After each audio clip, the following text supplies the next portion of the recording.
Anshu unmute करो। हरिओम भैया। हरिओम। और कैसे हैं भैया? बहुत बढ़िया, आज तुम्हारे दर्शन हो गए और बढ़िया हो गए।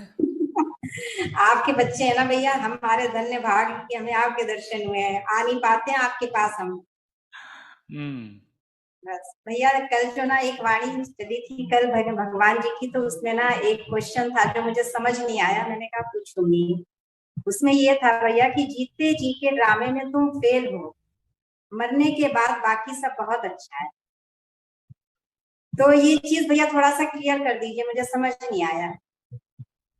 जीते जी के ड्रामे में फेल इसलिए हो क्योंकि ड्रामा को ड्रामा समझ नहीं रहे हो। अगर ड्रामा को ड्रामा समझ के चलो तो पास हो।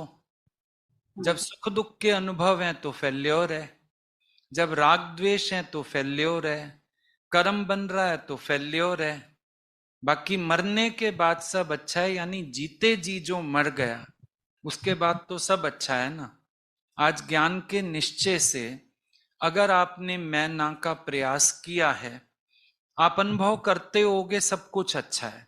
परिस्थितियां वही, कर्म प्राणी वही, शरीर की हालत वही। लेकिन आज आपके पास शिकायत नहीं है। आज आप बोलते हो सब कुछ बहुत अच्छा है। आज आप बोलते हो it's very right which seems most wrong. ये मरने के बाद सब अच्छा है। और ये जीते जी का जो ड्रामा, माना जब तक जीव जी रहा है, जीव भाव है जब तक, तो इस ड्रामे में फेल्योर मिलेगा क्योंकि हम जी रहे हैं। अगर हम इस ड्रामा में मर के चलें तो फिर इस ड्रामा में सक्सेस ही सक्सेस है।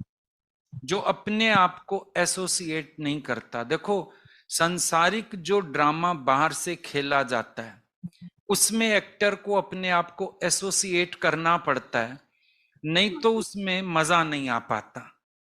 आप देखते हो कोई कोई एक्टर होता है, वो इतना खो के करता है, या कई बार न्यूज में भी आती हैं बातें कि अगला व्यक्ति सचमुच रोया, ग्लिसरीन के आंसू नहीं रोया, सचमुच रो पड़ा। वो उस समय इमोशनल हो गया, तो बड़ा उसकी जो था ना हिसाब किताब, उसमें मजा आ गया ड्रामा में। इतना सच्चा ड्रामा लगा। वहां पर ड्रामा में भी जुड़ने से मजा पैदा होता है। यहां पर ड्रामा से अलग होने से फायदा होता है। वहां अगला अपने पार्ट से अभेद हो जाए तो मजा दे पाएगा। लेकिन अपने को मजा देना हो तो उस पार्ट से भेद रखना पड़ता है, अलग होना पड़ता है, अपने आप को इंडिफरेंट रखना पड़ता है। तो वो दादाजी ने जो युक्ति सिखाई जीते जी मरने की, जिसने जीते जी का मौत कबूल किया उसके बाद सब कुछ बहुत अच्छा है, सब कुछ बहुत बढ़िया देखने में आएगा। पर हम जिएंगे तो ये ड्रामा हमें तंग करेगा, और हमारा तंग होना ही हमारा फेल्योर है, और कोई फेल्योर नहीं है। ड्रामा के पार्ट करते हुए, ड्रामा में चलते हुए अगर हम अपना आनंद बरकरार रख सकते हैं, ये सक्सेस है। अदरवाइज फेल्योर है। हुआ क्लियर? ठीक ठीक हो गया भैया जी। हाँ, लेकिन एक चीज और आती है भैया जी, मैं बताऊं जैसे कि किसी रिश्ते में, जैसे हम अपने, हमें पता है कि हमारी सिचुएशन कैसी है, और किसी रिश्ते में जैसे हम कहते हैं कि नहीं ऐसे नहीं ऐसे होना चाहिए, नो बोल देते हैं। तो नो बोलने में ना हमको जो डर लगता है, वो डर इस चीज का नहीं होता है कि वो हमारा साथ छोड़ देंगे या वो लोग आएंगे नहीं, बल्कि डर इस चीज का लगता है कि हमारे नो कहने से उनको दुख तो नहीं हुआ। ये चीज मुझे अभी है मेरे अंदर।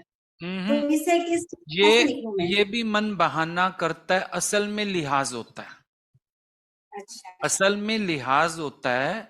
ये भी मन बहाना करता है, क्योंकि अपने आप को दुख दे के हम सामने वाले को सुखी बनाएं, ये तो अपने प्रति हिंसा हो गई, हाँ। है ना। हम अपने लिए ही वायलेंट हो गए। एक्चुअली ये नहीं होता। मन हम्म। जब लिहाज नहीं छोड़ना चाहता तो ऐसा बहाना बनाता है। जैसे समझो आज आपको सत्संग के लिए ही निकलना है। अब बच्चे ने रोना शुरू कर दिया, मम्मी प्लीज मत जाओ, मैं उदास हो रहा हूं, मेरा मन नहीं लगेगा, आज मैं घर हूं। अब मन कहेगा कोई बात नहीं, इसको दुखी करके सत्संग जाने का क्या फायदा। लेकिन ये नहीं समझेगा कि मेरे को मुंह काटने में दिक्कत आ रही है, लिहाज काटने में दिक्कत आ रही है। ये सूक्ष्म मन में लिहाज रहता है हमारे संसार का। फिर मन हमारा ज्ञान के शब्दों से उसको कवरेज देता है। ऐसा नहीं है कि आप उनको दुखी कर रहे हो, बात यह है कि लिहाज नहीं काटना चाह रहे हो। कहीं मन में लिहाज है, कहीं ये डर है निंदा का, कहीं ये डर है मुझे गलत समझा जाएगा, मेरे सत्संग को ब्लेम कर दिया जाएगा, कहेंगे क्या फायदा हुआ इनका ज्ञान सुनने का। लिहाज होता है मन में। तो आप उस लिहाज पे वर्क करिए तो आप छलांग लगा पाएंगे। बहुत अच्छा बताया भैया आपने। और थोड़े दिन पहले ना भैया मुझे नींद नहीं आ रही थी, ऐसे ही मतलब कोई खेचल नहीं थी दिमाग में, ऐसी ही नींद नहीं आ रही थी।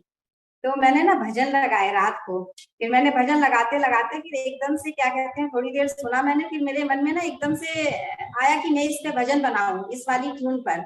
मैंने डायरी पेन निकाली अपनी और मैंने भजन भैया 5 या 7 मिनट लगे होंगे, वो मैंने भजन बना दिया। और सुबह मैंने ना थोड़ा सा करेक्शन किया उसमें, कि जो लग रहा था कि नहीं ये करेक्शन हो सकता है। तो भजन में ना आपको सुनाऊंगी जरूर भैया, जब भी आप बोलेंगे।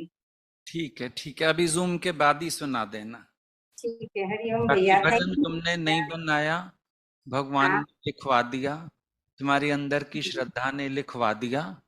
इस बात के निश्चय में रहना। थैंक यू भैया। आप ना बस आप इतनी मतलब पॉजिटिविटी देते हो ना, कि आप कई बार तो मैंने कल ही मैंने नोट करा था कि मैं भैया से बोलूंगी आप हमारे डॉक्टर हो, टीचर हो, भाई बहन जितने रिश्ते हैं ना सब आप हो हमारे। बस इससे ज्यादा और समझ में नहीं आता है कि आपको क्या बोलूं। बस एक जगह सारे रिश्ते जुड़ गए तो उसके बाद और कहीं निभाने की जरूरत नहीं पड़ेगी ना, फ्री हो गए। हाँ बिल्कुल भैया, सच गुरु में। मात पिता गुरु बंधु सखा, सब तेरे आप। चरणों में स्वामी मेरे कोटि प्रणाम। वहीं से छुटकारा हर बात का। बहुत सच बढ़िया। में।